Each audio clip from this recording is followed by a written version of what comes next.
Olá, esta será a última sessão, a última aula, referente ao período denominado período da Bronze, da Grécia, e, enfim, versará em grande medida sobre a crise da Cidade do Bronze e a chamada Idade das Trevas grega, que abarca aí entre os anos 1200, mais ou menos, e os anos 800 antes de Cristo, em relação aos quais não temos praticamente nenhum tipo de registro escrito.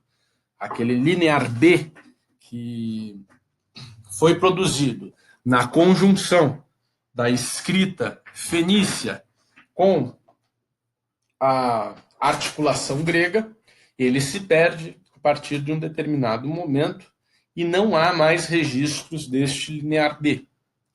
Em grande medida, esta crise da Idade do Bronze é a mesma crise que afetou aí grandes impérios e grandes reinos, desestabilizou tantos outros, né, no final dessa Idade do Bronze. Inicialmente, é preciso destacar o seguinte: esse período final da Idade do Bronze é marcado, como comentei, por, pelo menos naquele cenário praticamente asiático, por um equilíbrio de forças. Deixa eu localizar aqui algum mapa que assim o explicite. Um equilíbrio de forças entre, por exemplo, hititas, egípcios, babilônios, neo-assírios e o Império Mitanni, né? Mas, de qualquer forma, nesse período do final da Idade do Bronze, há aquela sucessão de cataclismas climáticos, aquela sucessão de problemas climáticos que se dá. Então, entre eles, um frio muito intenso, uma sucessão de abalos sísmicos que se traduzem, seja na erupção de vulcões, seja no estouro ali de terremotos, e aí no desencadeamento também de maremotos. A cidade de Micenas mesmo tinha sido construída no meio de uma falha geológica, né? Aí alguém perguntaria, bom, quem seria tão tolo em edificar uma cidade no meio de uma falha geológica? Lembre-se que a cidade de São Francisco, nos Estados Unidos, está exatamente na falha de San Andreas, né? Que estão esperando até então o The Big One, que seria aquele derradeiro, né? aquele terremoto, vulcão, enfim, algo que realmente abalaria sismicamente aquela região e que colocaria São Francisco, toda aquela megalópole Sansan, né, São Francisco a San Diego, colocaria aquilo em profundas dificuldades, né? Mas enfim, voltando à Grécia, então ocorre aquela leva migratória dos assim chamados povos do mar, que começam a sair, em sua maioria, de regiões como a atual Sicília, regiões como o sul da Itália, sul da Grécia, tudo começa a ir para o Mediterrâneo Oriental, desarticulam toda aquela rede bastante imbricada de comércio que juntava esses 5 grandes impérios que eu comentei, junto com estados médios, como era o caso de Ugarit, por exemplo, ou até do Elam, enfim, outros estados médios que existiam naquela região oriental, até grupos bem pequenos, né? O corredor sírio-palestino com seus vilarejos bastante diminutos. E essa desarticulação deste mundo da Idade do Bronze, né, nessa época da crise da Idade do Bronze, nesse período da Idade do Bronze tardio, vai levar a uma redefinição de poderes, a um vácuo de poderes em alguns espaços e a formação de entidades políticas bastante imutáveis. Então, por exemplo, aqueles espaços, os hititas desarticulam-se como império. Os micênicos se desarticulam como império. Tá?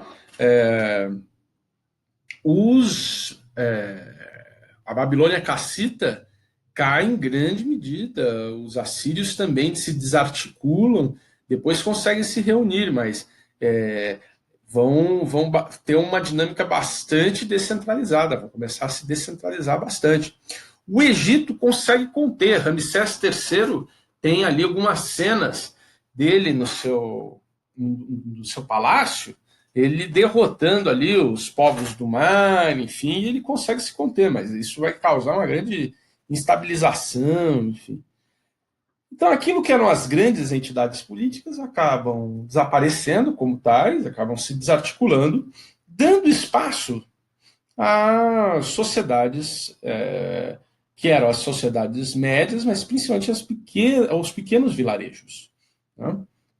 Estes pequenos vilarejos vão tentar reproduzir em pequena escala e com cores bastante locais aquelas sociedades de tipo palatino, né? Aquelas sociedades do modo de produção asiático que combinavam a estrutura palatina com a estrutura agrícola artesã. E, por conta disso, quando eles vão tentar reproduzir, ainda mais no interior, essa sociedade ela vai se articular em pequenas cidades-estado, praticamente. Né? No caso das sociedades costeiras, haverá algumas alterações. Elas vão ser administradas, por exemplo, essas cidades costeiras, principalmente na beirada do Mediterrâneo, elas vão ser administradas por colegiados de mercadores, comerciantes, elites econômicas locais, que vão ser aí politicamente dominantes, né? Já eram economicamente dominantes como elites, e aí se tornam politicamente dominantes como elites. E aí temos, por exemplo, aqui eu tenho um exemplo, mas o aparecimento de várias, aqui essas cidades, por exemplo, e a gente tem como um exemplo máximo a cidade de Atenas, essas cidades vão se articular desta forma. Né? No Ocidente, este modelo também vai se desenvolver desta forma.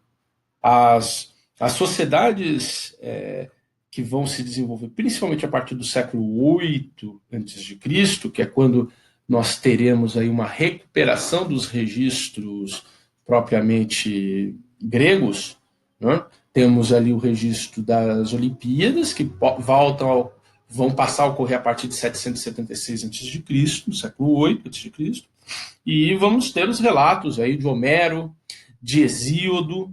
É aí que se situa o poeta Homero, que vai cantar as glórias dos tempos passados, as glórias da civilização minoico-micênica. Né? Então, por um acaso, essa parte está ligada ainda a essa estrutura. Né? Então, essas sociedades palaciais do bronze, quando elas vão tentar se reestabelecer nesses pequenos vilarejos, esses pequenos vilarejos vão virar as tais das cidades-estado, eles vão tentar ter ali uma grande autonomia. Lembre-se que eu comentei que a Idade do Ferro confere àquelas estruturas sociais uma autonomia maior, porque se na Idade do Bronze eu preciso ter essa dinâmica de comércio bastante ativa para eu produzir o bronze, uma vez que o bronze é uma liga entre o estanho e o cobre, e não é em todos os lugares que eu encontro o estanho e o cobre, quando eu tenho a tecnologia de metalurgia do ferro, eu consigo trabalhar o ferro numa instância bastante mais local. Então, acabo conseguindo desenvolver o ferro em cidades-estado, em espaços bastante mais específicos, mais localizados. Sim?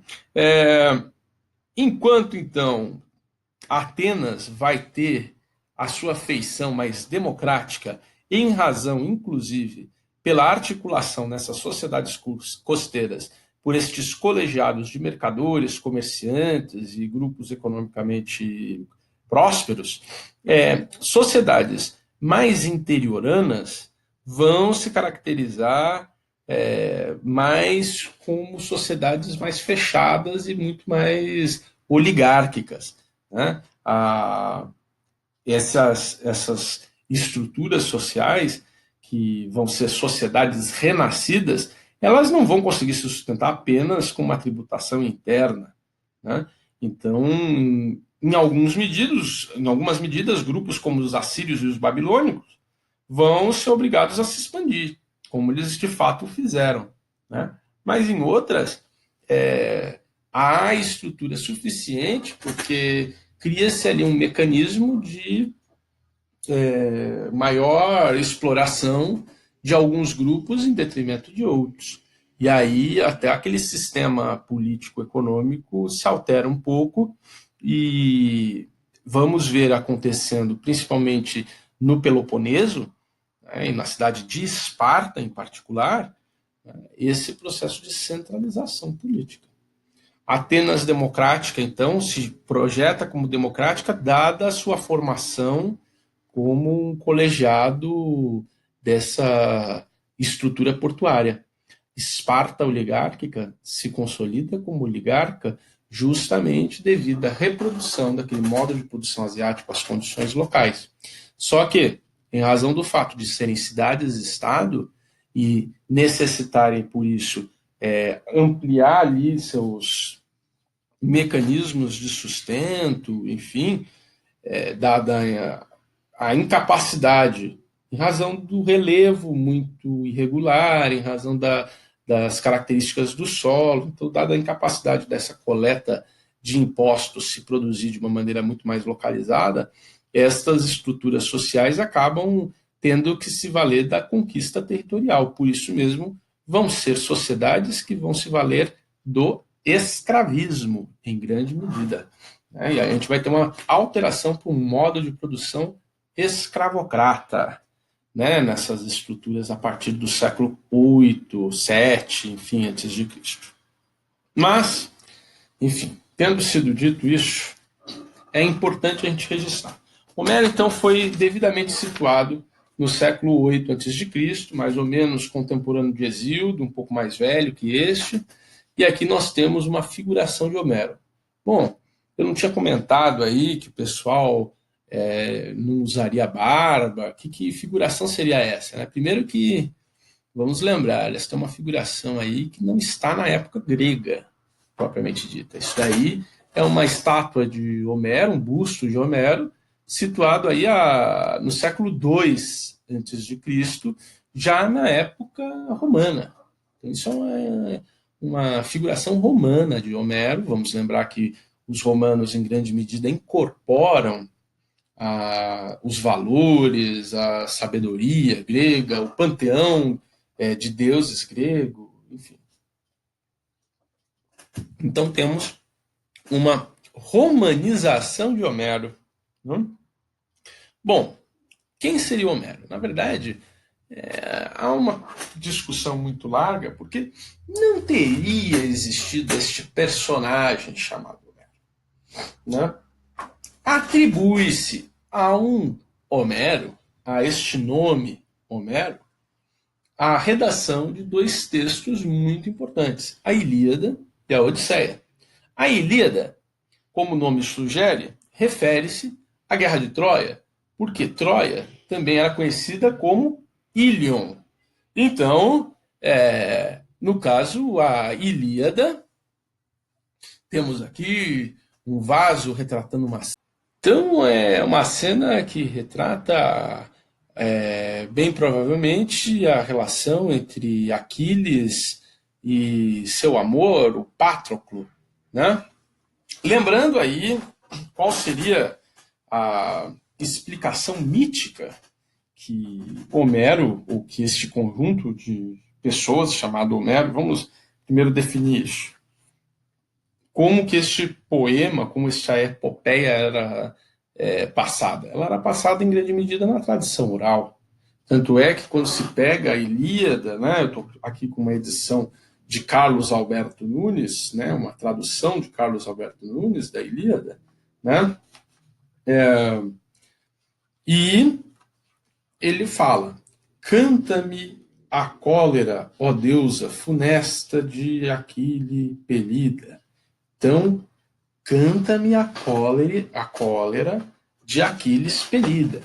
A história da Ilíada, retratada pelo Homero, não é a história de toda a guerra. É um recorte da guerra em um momento muito específico. É um momento em que há um desentendimento entre Aquiles, que é um dos reis gregos da Guerra de Troia, o melhor deles em termos de combate, enfim, praticamente indiscutível, e um outro rei, que é o Primus Inter Pares, né, que é o Agamenon, que é o rei de Micenas. Né?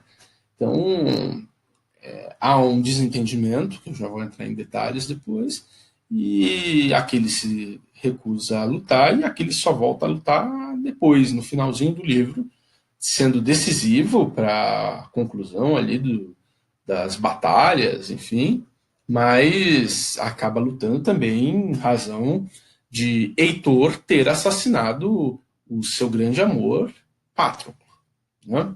Bom, contando aí um pouco por cima os antecedentes da Guerra de Troia, né? A que se deveria, de acordo com a mitologia grega, a Guerra de Troia? Eu já falei a que se deveu de acordo com interesses geoestratégicos. Bom, então vamos pegar a partir da mitologia. Houve um concurso e neste concurso em que figuravam Afrodite, Hera e Atenas, um jovem troiano chamado Paris acaba por escolher qual dentre as três era a mais bela. Hera, Atenas ou Afrodite. A mais bela ou a mais justa a merecer o pomo de ouro. Né? Um pomo de ouro que lhe havia sido regalado, enfim, e é para ele oferecer aquela que ele achasse mais justa. E ele escolheu Afrodite pela beleza de Afrodite. Ele entrega este pomo de ouro a Afrodite. Aliás, há muitos que dizem que Afrodite pode ser uma deusa fenícia ou hitita, inclusive. Né? Porque Afrodite tem, em grande medida, muitas relações, muitos elementos asiáticos. Veja, o troiano vai escolher dentre as deusas uma deusa asiática. Né? Afrodite, há quem coloque realmente ela no panteão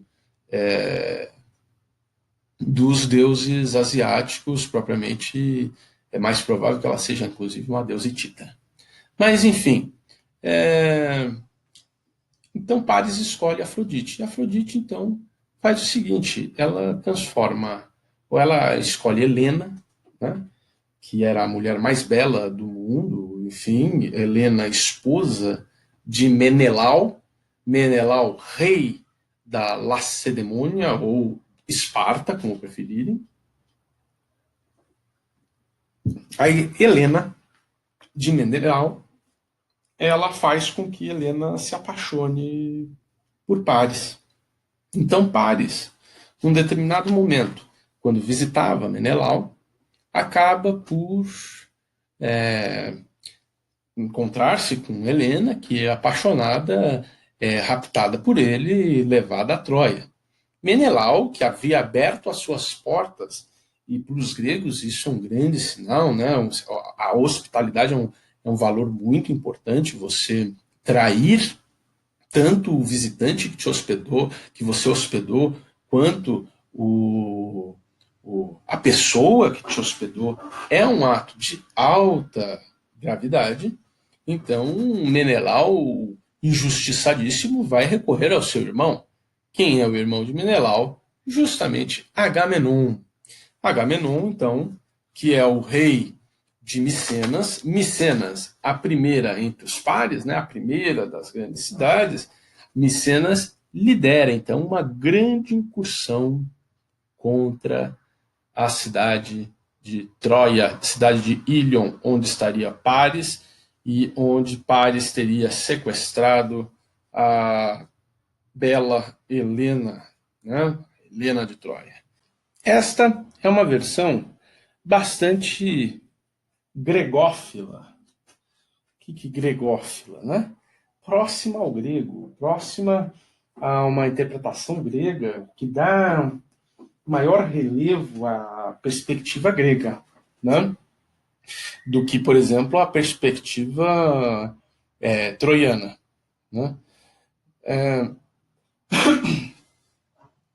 No caso, essa perspectiva, claro, é corroborada por Homero, que aí, então, coloca nas suas narrativas míticas, por exemplo, este embate dos deuses, Atenas, por exemplo, protegendo fortemente os gregos, Atenas e Hera, né, as deusas preteridas por Paris na sua escolha, logo vão se colocar em favor dos gregos contra os troianos.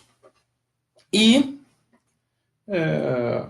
a Ilíada de Odisseia vai relatar em grande medida esta recusa de Aquiles. Por que Aquiles e Agamenon brigam? Aquiles e Agamenon brigam porque Aquiles tinha uma escrava, né? Uma concubina, melhor dizendo. E esta concubina, ela se chamava Briseida, né? E Agamenon também tinha a sua concubina, chamada Criseida. E aí, Criseida era filha de Crises, que era um ancião, né? E este ancião, ele chega a Agamenon e fala: olha, você tá com a minha filha, eu quero a minha filha de volta. E, por favor, me devolva a minha filha, né? Você está utilizando como uma concubina e tal. Então, Agamenon chega, não, eu não lhe devolverei minha concubina, caso contrário, serei muito mal interpretado e minha projeção, né, a minha reputação como rei será afetada. Então não vou te entregar esta minha concubina, apesar dela ser sua filha, não me interessa. E o velho fala: bom, mas eu sou, na verdade, um ancião ligado à questão de Apolo, eu sou um sacerdote de Apolo. E se você não me entregar, eu vou criar ali uma condição bem negativa.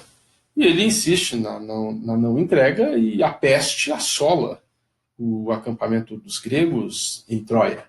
Então, diante dessa situação da peste generalizada entre os gregos, Agamenon decide por entregar a Criseida a seu pai, Crises, mas, por falta de uma concubina, acaba por escolher a concubina de Aquiles, Briseida, e Aquiles, extremamente incomodado com aquilo, vai solicitar a Tétis, sua mãe, que peça a Zeus que faça com que os gregos saiam perdedores da guerra.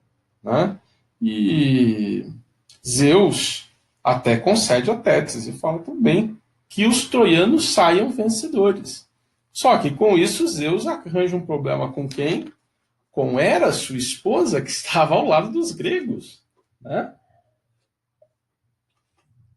Isso eu estou falando apenas do canto 1 da Ilíada. A Ilíada ela é dividida em 24 cantos. 24. Como é que são esses cantos? Na verdade, são rolos, né? Eles escreviam rolos, aí terminavam rolos, uma espécie de um capítulo. Né? Se terminava um rolo, você tinha um canto. Então, essas 24 partes da Ilíada foram escritas nesses rolos, e, enfim, né? Este primeiro rolo explica todo o rolo da Guerra de Troia, relatado aí pelo Homero. Né? Mas, bem, Aquiles se recusa a lutar, o que leva a grandes vitórias para os troianos, porque Aquiles realmente se destacava no campo de batalha, e não só, né? Aquiles tinha ali, os troianos tinham ali uma figura muito importante, que era o valente Heitor, né? Mas num determinado momento Heitor mata Patroclo. Heitor mata Patroclo, que era o namorado de Aquiles. E isso leva a que Aquiles acabe todos os problemas que porventura ele tivesse com Agamenon e quem quer que fosse, e se jogasse contra os troianos.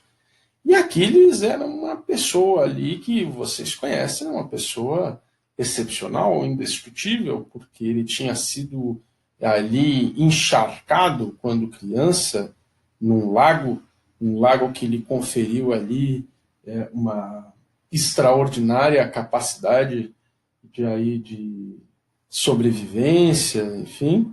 Só que, ao ser levado a este lago, foi segurado para ser encharcado neste lago apenas pelo calcanhar.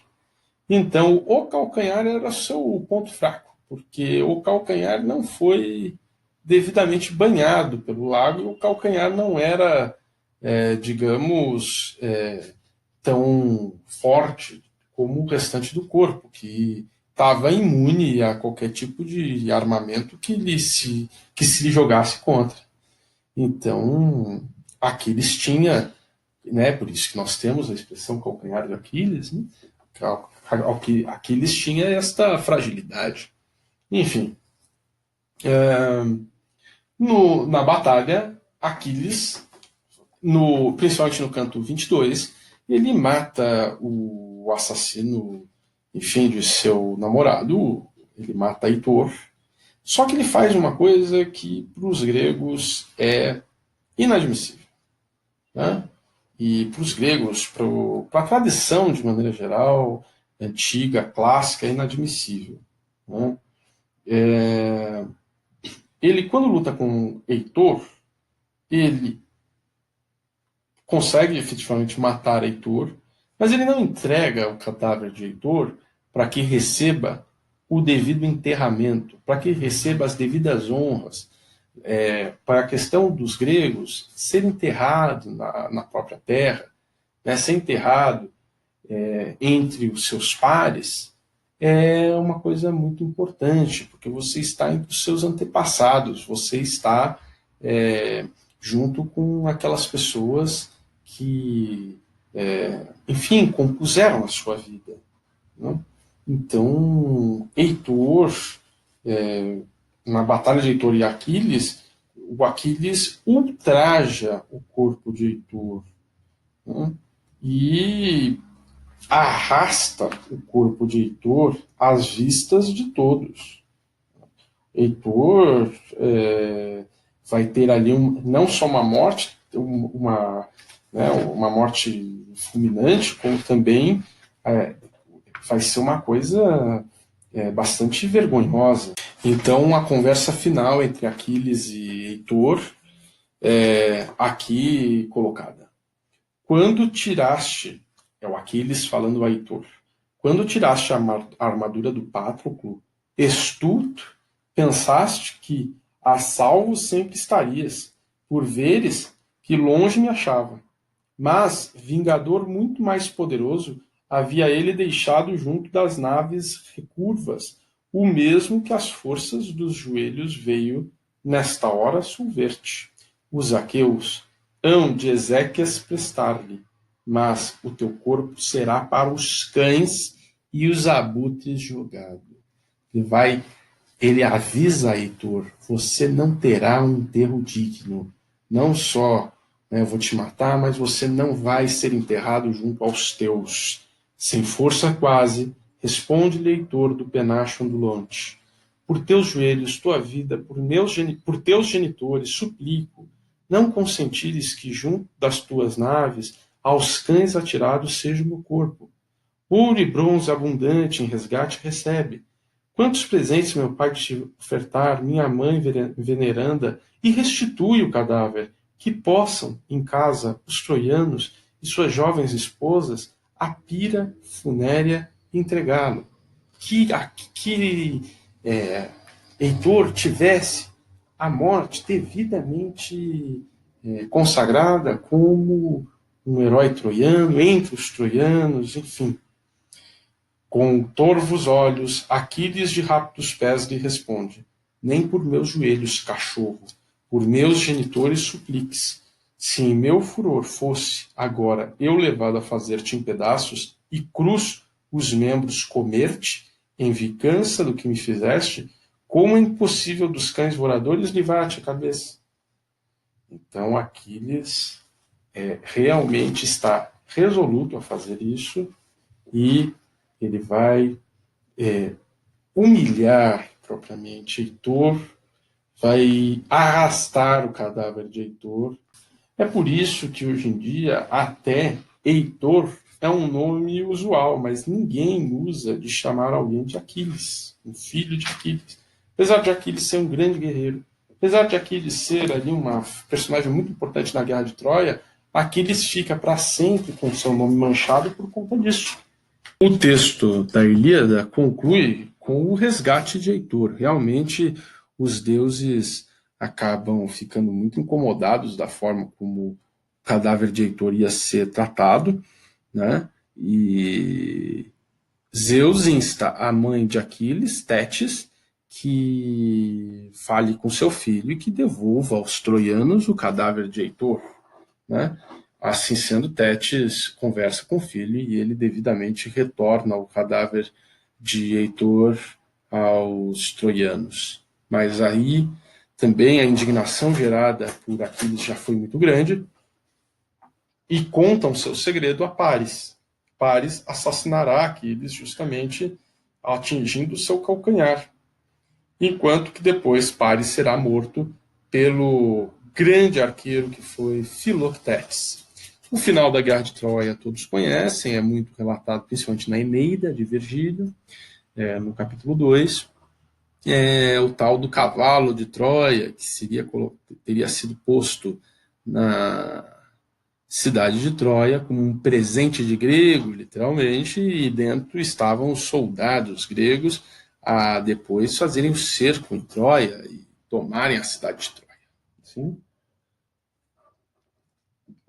Esta seria, em grosso modo, em rápidos relatos, a história da Guerra de Troia. Mas temos aqui um personagem inegavelmente identificado com os gregos, que é o personagem Heródoto. Heródoto escreve histórias no século V a.C., como se pode ver, para falar das guerras entre os gregos e os persas que aconteceram no século V a.C. Ué, mas a Batalha de Troia não aconteceu entre os anos 1400 e 1200 a.C.? E tudo bem, o Homero falou que eram 10 anos, mas ela não aconteceu há muito tempo antes e num período em que esses gregos da chamada época clássica chamariam de a Era do Ouro da Grécia? Por que a gente está vendo um cara que escreveu no século V a.C.? Porque ele vai fazer uma menção. Quando ele vai falar dos persas, ele vai fazer uma menção à questão da Guerra de Troia. E vamos ver qual é a posição de Heródoto, um grego do século V a.C., a respeito da questão da Guerra de Troia.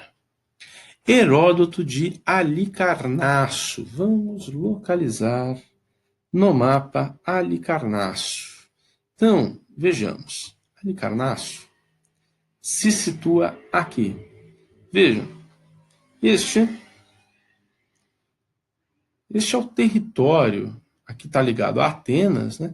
Mas este é o território, em grande medida, ateniense. Vejam que são cidades, em sua maioria, cidades marítimas, né?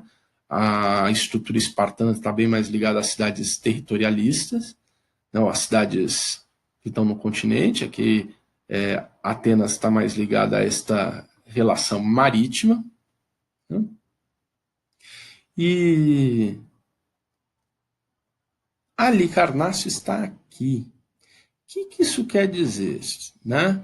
Que Heródoto é de Halicarnasso? Por um lado, ele vai ter uma postura em relação às guerras greco-pérsicas, uma postura muito próxima aos gregos. Por um outro lado, ele é um grego que mora na Ásia, ele é um grego que mora na parte da Turquia, ou seja, digamos, numa região que talvez questione as origens desta guerra de Troia, tal como ela é relatada pelos micênicos. E a gente vai ver isto no seu relato. Heródoto de Halicarnasso expõe aqui suas investigações para impedir que se tornem evanescentes com o tempo o que os homens fizeram, e para que os grandes e maravilhosos feitos executados tanto pelos bárbaros como pelos gregos não se tornem glórios, incluindo, entre outros, o que foi a causa de que guerreassem uns contra os outros. Vejam, há aqui uma oposição entre gregos e bárbaros. É Heródoto quem vai demarcar principalmente essa oposição. O bárbaro é geralmente aquele que não sou eu. O bárbaro é o outro a ser destruído, o outro que normalmente é governado por instituições equivocadas, o outro que é, então, né, o bárbaro é geralmente essa alteridade, né? E o Heródoto, quando ele vai discutir essa questão, ele está falando sobre, de um lado, os gregos e do outro, quem não é grego, né? Aí ele chama de bárbaro, porque para eles as pessoas balbuciavam como bar, então ficou bárbaro, né? Veja, aí ele fala: entre os persas, os letrados dizem agora que foram os fenícios a causa do desentendimento. Ele parece discordar desta afirmação, né? Entre os persas, os letrados dizem agora que foram os fenícios. E tem uma outra coisa. Heródoto, aparentemente, tem noção do que os letrados persas dizem sobre os fenícios. Ou seja, isso reforça a ideia de que a sua vinculação com a parte asiática é muito grande, né?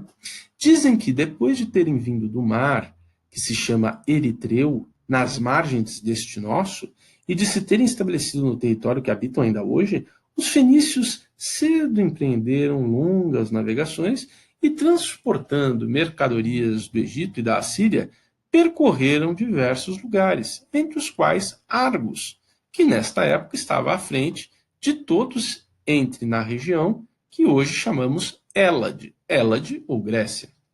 Tendo chegado a Argos, os fenícios colocaram à venda seu carregamento. No quinto ou sexto dia após a sua chegada, quando já tinham vendido quase tudo, um grupo numeroso de mulheres veio à praia, e entre elas a filha do rei, que, segundo gregos e persas, chamava-se Io, filha de Ínaco. Enquanto as mulheres estavam junto à popa da embarcação e compravam os bens que lhe agradavam, os fenícios, encorajando-se, lançaram-se sobre elas. A maior parte das mulheres se pôs em fuga, mas Io e outras foram raptadas, e os fenícios, tendo-as embarcado no navio, partiram para o Egito. É assim, dizem os persas, e não como pretendem os gregos, que Io chegou ao Egito. E este foi o primeiro incidente que começou a série de ações delituosas, né? Então, o que nós temos? Atribui-se, inicialmente, aos fenícios, mais tarde, dizem eles. Então, temos um primeiro delito. Roubou-se Io, uma filha de um rei grego, e foi levada para o Egito pelos asiáticos. Mais tarde, dizem eles, alguns gregos dos quais eles não precisam os nomes, chegaram à Fenícia, em Tiro, e raptaram a filha do rei, Europa. Conhecemos este mito. A filha do rei Agenor, Europa. Poderia tratar-se dos cretenses. Lembrem-se, Zeus transformado em touro. Então, poderia tratar-se dos cretenses, dado que foi um touro que a levou e levou-a a Creta. Né? Então, aqui há um elemento que é o seguinte: olha, não foram os micênicos os que raptaram Europa na praia de Tiro, foram na verdade, Tiro está mais para cá, né? Estamos aqui muito acima, né? Tiro está mais para cá. Não foram os micênicos que estariam por aqui, por exemplo, quem raptaram, né? O pessoal do continente que raptou a Europa foram os cretenses. Então, eles teriam raptado a Europa e levado, né, aos gregos, à ilha de Creta. Neste momento, estavam todos quites. Então, houve um rapto de Io, que era filha do rei grego, e aí houve o rapto de Europa, que era filha de um rei fenício. Mas a seguir, os gregos se tornaram culpáveis de uma segunda ofensa. Por mar, eles navegaram com uma longa nau para a Haia dos Cólquidas e para as margens do rio Fazes. Então, após terem realizado outras tarefas para as quais tinham ido, raptaram a filha do rei Medeia. O rei dos Cólquitos enviou à Grécia um arauto para exigir satisfação por este rapto e recuperar a filha. Mas os gregos responderam que os bárbaros não lhes tinham dado satisfação pela argiva Io, que, portanto, eles também não lhes dariam satisfação. Ou seja, né, houve aí, né, uma insistência por parte dos gregos e que, na perspectiva do Heródoto, tornou-os culpáveis. Antes eles estavam quites, agora eles estavam culpáveis. Na geração seguinte, Alexandre, filho de Príamo, que ouvira falar destes acontecimentos, quis obter uma mulher da Grécia por rapto, persuadido de que não seria punido, pois aqueles que se falava não o tinham sido. Quando, com estas intenções, raptou Helena, os gregos decidiram rapidamente enviar mensageiros para recuperar Helena e obter satisfações sobre o rapto. Então, ao apresentar as reivindicações, os troianos lhes objetaram o rapto de Medeia. Até então, haviam ocorrido apenas raptos cometidos por uns e por outros, mas a partir deste momento, os gregos se tornaram gravemente culpáveis, pois, por primeiro, levaram a guerra até a Ásia, antes que os asiáticos a trouxessem à Europa. Ora, segundo os persas, se raptar mulheres é coisa de injustos, abalar-se com os raptos e fazer esforços por vingança é coisa de insensatos. Homens de bom senso não têm preocupações com mulheres raptas, pois é evidente que, se elas mesmas não querendo, não seriam raptadas. Eles dizem os asiáticos, não teriam feito caso quando suas mulheres foram raptadas. Os gregos, por causa da Helena, a Lacedemônia, haviam reunido uma grande expedição e então vieram até a Ásia para derrubar o poder de Príamo, e desde então tudo o que era grego para eles se tornou inimigo. Os persas consideram como seus os da Ásia e os povos bárbaros que a habitam. E a Europa e a Grécia um mundo à parte. Eis, portanto, segundo os persas, como as coisas se passaram. É na tomada de Ilion que está a origem da inimizade com os gregos. Então, guardem essa informação. Os persas reivindicam que foi a guerra de Troia a origem da inimizade com os gregos. Lembre-se, Homero relata essa guerra de Troia no século 8 a.C. O Heródoto está fazendo referência a essa guerra de Troia no século 5 a.C. Ela teria ocorrido entre 1400 e 1200 a.C., de acordo com os relatos hititas. A propósito de Io, os fenícios concordam com os persas. Dizem que não a raptaram, mas que ela tivera em Argos relações com o capitão do navio e que, quando percebeu sua gravidez, tendo vergonha diante de seus ancestrais, voluntariamente embarcou com os fenícios para não ser descoberta. Isto é o que dizem os persas e os fenícios. Eu não direi se foi assim ou de outra forma que ocorreu, mas eu direi que quem primeiro cometeu atos injustos para com os gregos, e darei sequência à minha narrativa, igualmente falando das cidades grandes e pequenas, pois muitas antigamente eram grandes. Bom, aí esse restante eu acredito que seja a mais, né? Eu terminaria aqui. Isso é o que dizem os persas e os fenícios. Pronto. E o restante vai dizer respeito mais ao que ele vai dizer depois, né? Que ele vai falar sobre a guerra greco-pérsica, propriamente dita. Tá? E isso não nos interessa, pelo menos por enquanto. Bom, então, vejam, um grego mesmo considera injusto. Um grego aqui de Halicarnasso.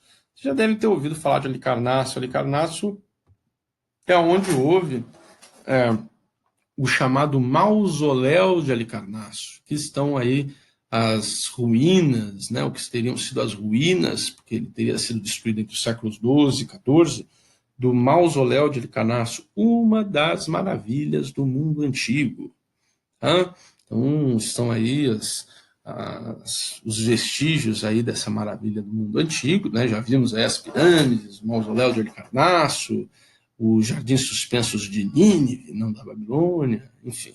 Estamos trabalhando aí também passando pelas maravilhas do mundo antigo, né? Então, esta seria a história da Ilíada, relatada pelo Homero, que retrataria, então, a história da Guerra de Troia, né? Há também a história de Odisseia. A Odisseia é um relato, de acordo com Carlos Alberto Nunes, os avalistas deste relato, um relato menos consistente que a Guerra de Troia, que a Ilíada. Enquanto a Ilíada tem uma unicidade maior, vamos lembrar que esses relatos, como eu comentei, eram colocados e levados de boca em boca, entre as pessoas, então é muito provável que não tenha sido uma personagem só que escreveu, mas enfim, o relato de várias personagens, e Homero, como nós conversamos, significa poeta cego. A Odisseia parece ser uma obra escrita por mais pessoas, parece haver mais discrepâncias na sua redação e na sua narrativa do que propriamente a Ilíada, né? Aqui temos uma cena que diz respeito à Odisseia. A Odisseia seria o retorno de Odisseu à ilha de Ítaca, onde ele era rei, né? E nesta ilha de Ítaca lhe esperava sua esposa Penélope. Penélope o aguardava enquanto uma série de pretendentes a cortejavam, porque Penélope propriamente, enfim, Ulisses era dado como morto, dado a grande extensão de tempo que ele passou fazendo a sua viagem para a Guerra de Troia e não tendo retornado, mas Ulisses estava tentando retornar à ilha de Ítaca. Ulisses, também chamado Odisseu pelos gregos, então por isso o nome Odisseia.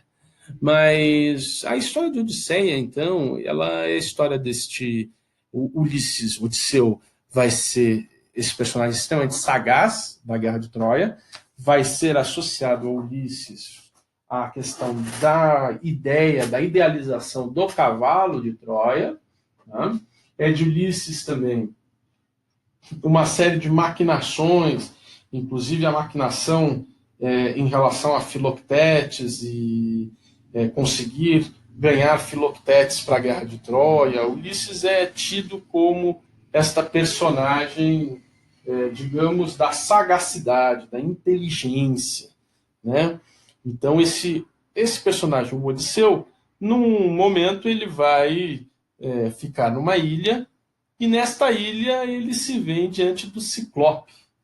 O Ciclope seria um personagem de um olho só, um gigante de um olho só, e diante deste personagem, Odisseu e a equipe que ia com ele no navio acabam sendo atrapados pelo Ciclope, o nome dele era Polífemo, e o Odisseu consegue criar ali uma circunstância tal que ele consegue furar os olhos de Polífemo, cegar Polífemo e efetivamente fugir ali do controle de Polífemo.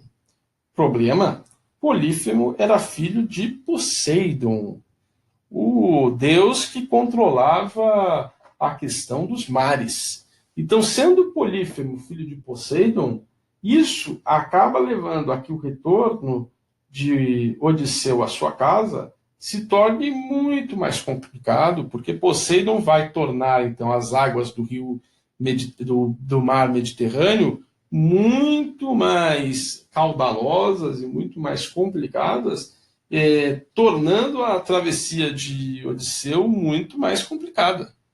Então, Odisseu é obrigado, em alguns momentos, a parar em diversas ilhas. Ele vai ficar durante um tempo numa ilha com Calipso, que se apaixonara por ele e falara para ele: bom, fique aqui comigo na minha ilha, não precisa voltar para sua terra de Ítaca. Se você fizer isso, você vai conseguir a imortalidade aqui, sua imortalidade corporal. E Ulisses fala: olha, é legal conseguir essa imortalidade corporal, mas eu não quero. E eu, na verdade, quero ser imortal em outro sentido. Eu quero voltar para a ilha de Ítaca justamente para que contem a minha história e que eu seja imortal na cabeça das pessoas. Né? Então é um senso diferente de imortalidade, o senso esboçado por Odisseu. Então ele sai da ilha de Calipso, ele continua a sua viagem. Na viagem ele quer ouvir o chamado Canto das Sereias. As sereias seriam criaturas meio mulheres, meio pássaros, apesar aí da representação que depois a Idade Média vai fazer das sereias como meia mulheres, meio peixes, mas essa é uma representação tardia de uma parte da Idade Média saxã, enfim. As sereias gregas, elas são meio mulheres, meio pássaros, como a gente consegue ver nessa ânfora. E o que demonstra essa ânfora? A travessia de Ulisses para ouvir o canto das sereias. O Ulisses quer ouvir o canto das sereias. Só que qual é o problema? Quem ouve o canto das sereias quer ir em direção às sereias e vai se afogar irremediavelmente, vai acabar morrendo irremediavelmente. Então, Ulisses cria uma engenhosidade. Enquanto todos os seus marinheiros, enfim, o pessoal que está com ele, vai colocar algum tipo de vedação nos ouvidos, de forma que não consiga escutar o canto das sereias, e com isso não ser levado por este mesmo canto, Ulisses, que quer ouvir o canto das sereias, pede para ser amarrado no mastro do navio e solicita aos seus marujos: olha, independentemente do que eu peça para vocês, se eu pedir para vocês me tirarem daqui, não façam. Eu, enquanto estiver aí ouvindo as sereias, eu posso pedir qualquer coisa. Apenas no momento em que a gente sair deste espaço das sereias, vocês me obedeçam. E Ulisses, de fato, passa por essas sereias, ouve o canto das sereias, né? O canto é muito bonito, ele também vai querer se desprender daquelas cordas e se lançar às sereias, enfim, e aí onde ele encontraria uma morte inevitável. Só que ele amarrado, não acontece isso com ele. Seus marujos não atendem ao seu pedido, como ele tinha falado, e depois ele sai daquilo tendo conseguido ouvir o tal do canto da sereia sem ter morrido. Né? Bom, Odisseu volta para para sua ilha de Ítaca.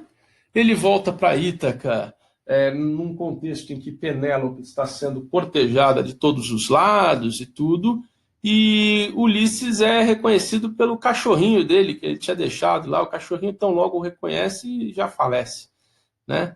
E aí Ulisses, ele retorna, mas ele não quer retornar como Ulisses, ele vai retornar ali para ver como é que estão as coisas, como um mendigo, para ver ali tudo, como é que estava o andamento das coisas em Ítaca. E ver lá Penélope. Penélope sempre falava assim, não, estou tecendo um negócio aqui, quando eu terminar de tecer, é, eu vou dar atenção para as pessoas e tal, pá, mas ela tecia e de noite ela desfazia o tecido que ela tinha feito, né? É uma história parecida com a de Sherazade, né?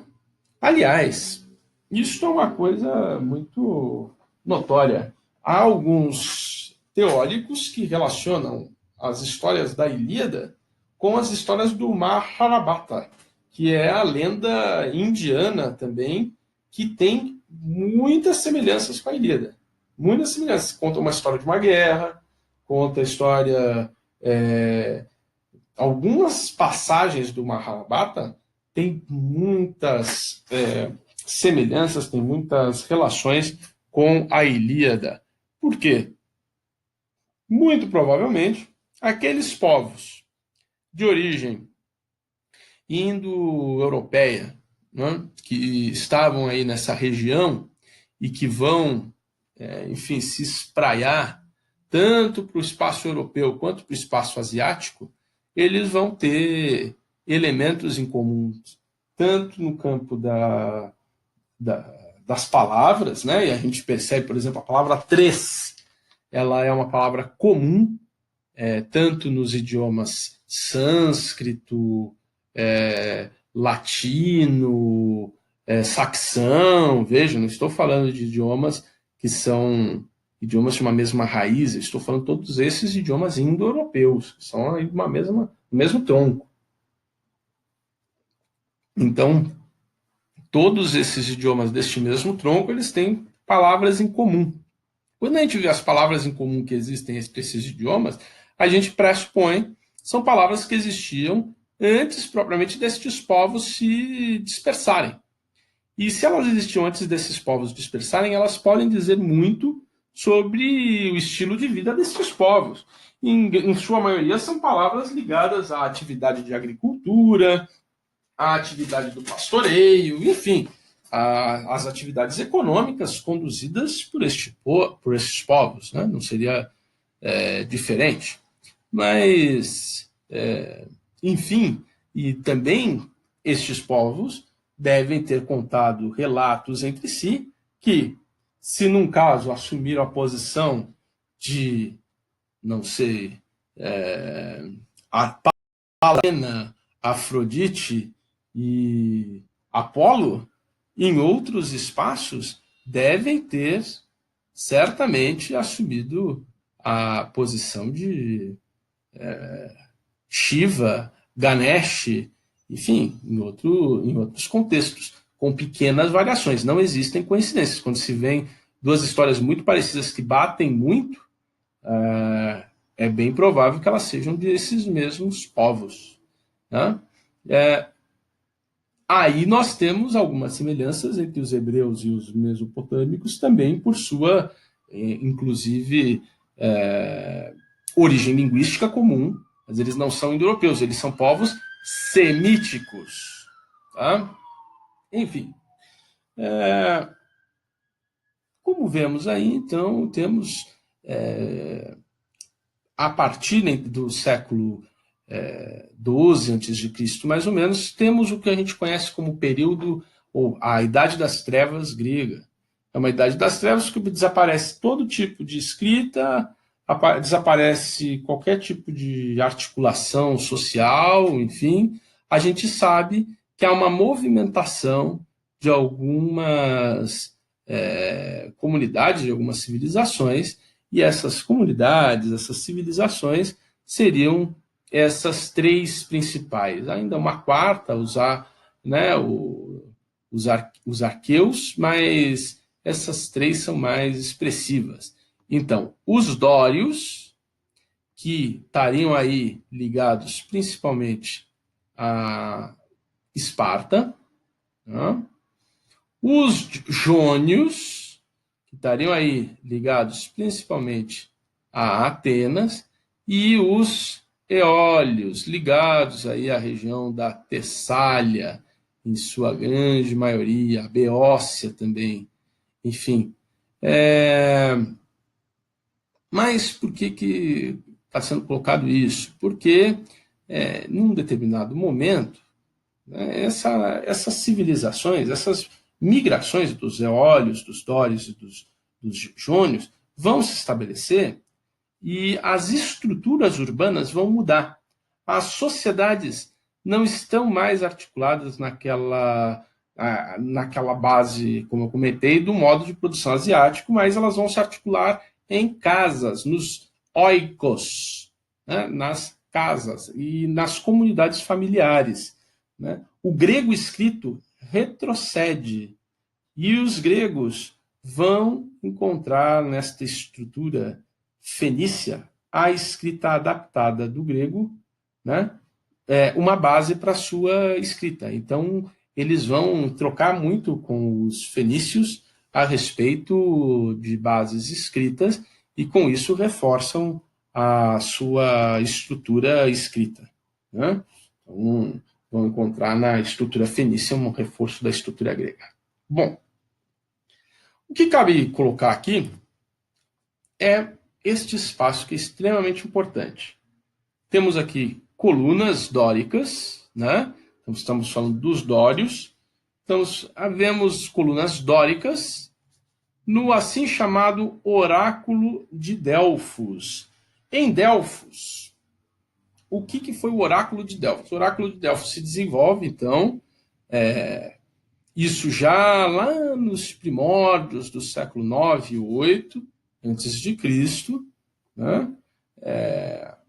E aí este oráculo de Delfos será muito visitado até o final daí do período do ferro da Grécia Antiga. Então, ele já é uma estruturação dessas novas sociedades migratórias, eólias, jônias e dóricas, né? Mas no caso os dórios, e ele vai ser visitado até o final desse período da chamada Hélade antiga.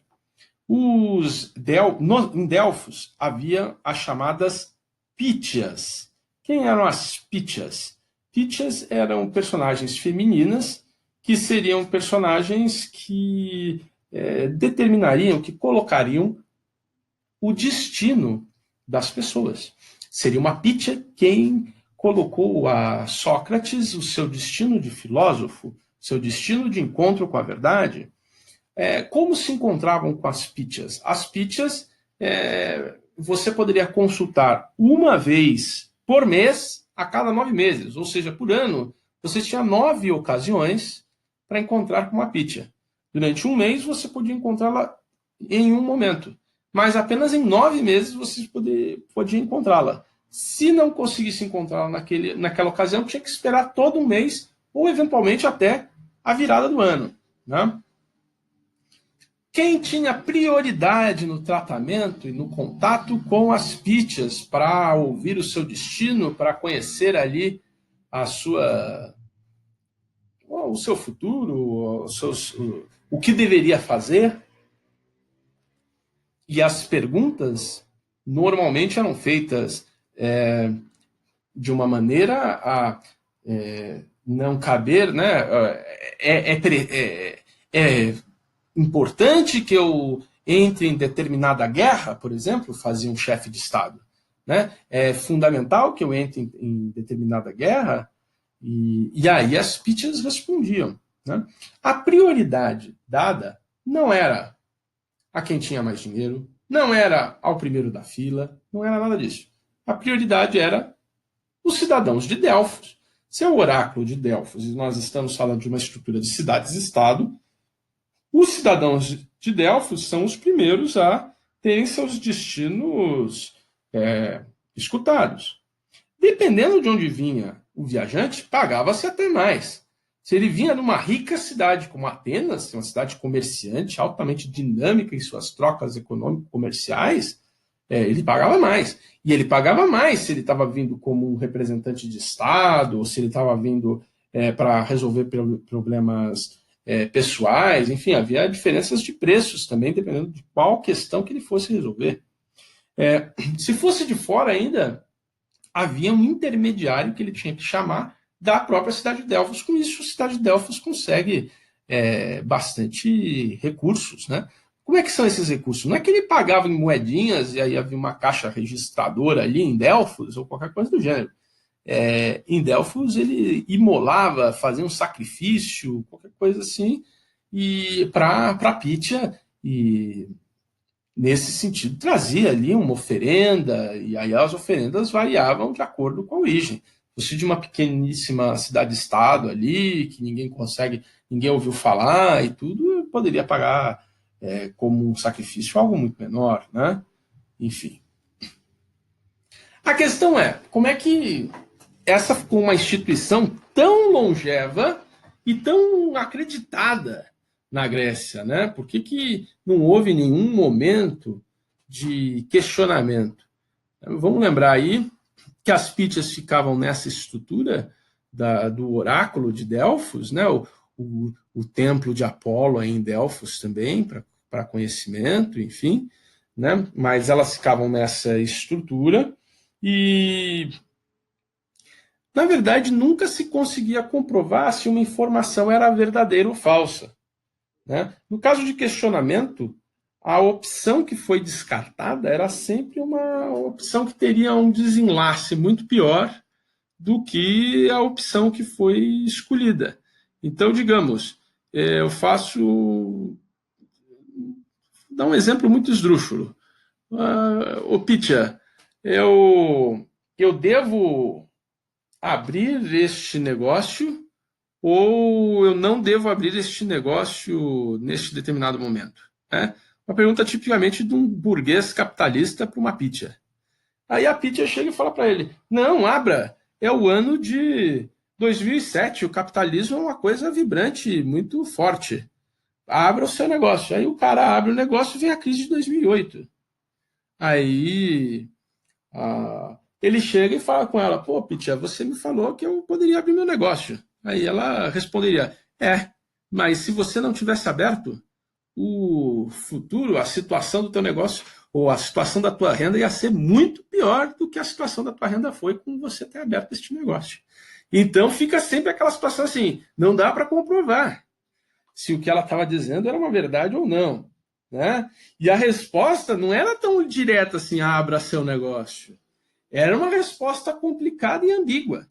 O rei Creso, por exemplo, lembre-se do rei Creso. O rei Creso é aquele que teve problema com os persas, que foi lá tentar ali aumentar os domínios da Lídia e acabou indo em direção à Capadócia. Quando foi ver, foi seguido pelo Dario II e foi derrotado pelo Dario II já na Lídia mesmo, né, quando ele estava retornando à sua capital. E aí esse rei Creso ele pergunta se ele deveria entrar em guerra. E essa resposta foi ambígua, né? Ela respondeu ali a Pitya: se você for para a guerra, um grande reino cairá. Bom, o rei Creso pensou: é o reino dos persas que cairá. Quando ele foi ver, foi o reino dele que caiu, né? Então, a interpretação não era muito evidente, né? Ela deixava geralmente umas informações meio no ar, né? Heráclito mesmo, que é um filósofo pré-socrático, colocava que o oráculo de Delfos ele não revelava, ele indicava um caminho. Cabia às pessoas escolherem o caminho ou não, né? E, bom, não há registros de uma resposta categoricamente incorreta que o oráculo de Delfos tenha dado. Apesar deste oráculo estar situado exatamente num espaço, de acordo com os geólogos, se trata de uma fenda geológica de onde sairiam de onde sairiam gases que seriam gases altamente alucinantes, né? Porque seriam gases interiores ali da Terra, enfim, e que deixariam lá a Pitya bastante alucinada. Então imagina aquela mulher num transe ali, falando umas groselhas e lá sendo traduzida por uma galera, né? Mas de fato ninguém sabia se né? Enfim, ninguém teve nenhum registro de uma resposta incorreta e se houvesse algum tipo de erro, nunca a instituição, nunca a instituição do oráculo de Delfos era diretamente responsabilizada. Quem era responsabilizada era a Pitya em si. Ela foi seduzida, ela foi de alguma forma enganada, mas o sistema não errava. A pessoa poderia errar, mas o sistema não errava. Então, vejam, há uma questão a respeito do oráculo de Delfos, né? Aqui nós estamos vendo o teatro de Delfos, veja a estrutura do teatro grego, né? Como uma estrutura extremamente curiosa para você trabalhar, mas enfim. Haviam concursos de teatro, né? Nesses espaços, né? Atenas vai ser espaço aí, vai ser sede de importantes concursos de teatro. Mas voltando aí para as Pityas, nessa questão da sedução das Pityas, no primeiro momento se escolhiam Pityas muito jovens, mas devido a essa questão de uma possível sedução das Pityas, passou-se num segundo momento a se escolher Pityas, que seriam essas pessoas que veem os futuros, que dão os destinos, mais envelhecidas, na faixa dos 40 a 50 anos de idade. Então, essas já senhoras, mulheres, elas não seriam passíveis de sedução na perspectiva enfim, da organização do oráculo, enfim, né? Então, tornava-se assim a sua previsão um pouco mais crível, digamos. E nesse sentido, né, essa Pitya, o curioso é que antes ela se vestia ali a uma moda mais jovem, tudo, mas mesmo quando foi escolhida aí uma Pitya de idade mais avançada, ela continuava se vestindo de uma maneira mais jovem. Então, imagina que cena grotesca é essa, você encontrar aquela pessoa falando umas coisas meio enroladas, porque tinha um gás lá inebriante e tal, que deixava a pessoa meio zonza, né? E ainda por cima com uma roupa que supostamente para a tradição local não condizia com a idade dela, né? Era algo que ficava um pouco estranho. Mas, enfim, não há registros sobre como ocorriam essas consultas ao oráculo. Não há quaisquer registros. Então há duas teorias possíveis. Ou todo mundo sabia e não havia qualquer necessidade de se registrar a prática. Então seria como registrar a prática de andar para frente. Você não precisa registrar esta prática. Andar para frente é algo que não precisa ser explicitado, né? Então todo mundo conhecia, não precisava dizer. Ou era um segredo de Estado, praticamente. Então há essas duas teorias possíveis, né? Mas de maneira geral, as oferendas colocadas aí para o oráculo se fizeram notar principalmente, por exemplo, nas guerras greco-pérsicas lá do século V a.C. e na guerra do Peloponeso entre Atenas e Esparta no século IV a.C. Nas guerras greco-pérsicas, inclusive, é a primeira vez que nós temos o registro de uma palavra que diria respeito aos gregos de maneira geral, aos helenos de maneira geral, né? Então, essa ideia de uma unidade grega, que de fato não era tão presente, dado que essas cidades-estado elas tinham uma unidade muito mais cultural entre si do que uma unidade política, havia uma série de rivalidades locais, né? Mas se via, por exemplo, no tamanho das estátuas, no tamanho dos presentes, aquela disputa pela questão da memória.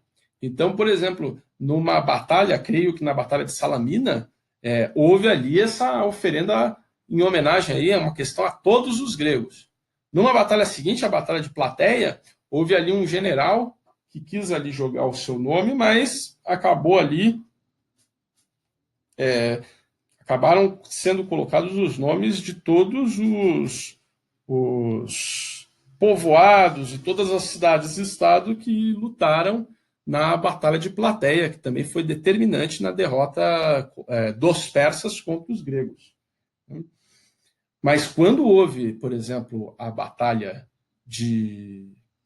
batalhas da Guerra do Peloponeso, guerra esta vencida por Esparta, aí Atenas, que tinha enchido o oráculo de Delfos com uma série de presentes e tudo, no momento seguinte os presentes colocados por Esparta eram muito maiores e eram em muito maior volume, para ostentar ali a vitória que os espartanos tiveram contra os atenienses.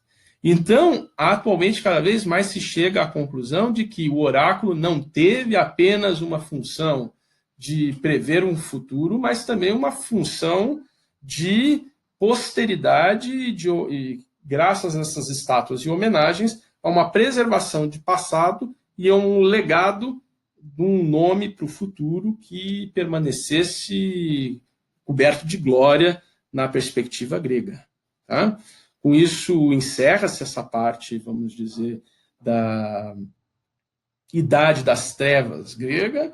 Estamos a ponto de entrar aí no chamado período arcaico, mas, ao falar do oráculo de Delfos e da sociedade dórica, de maneira geral, já entramos um pouco na Idade do Ferro grega, que será tema das nossas próximas exposições. Obrigado.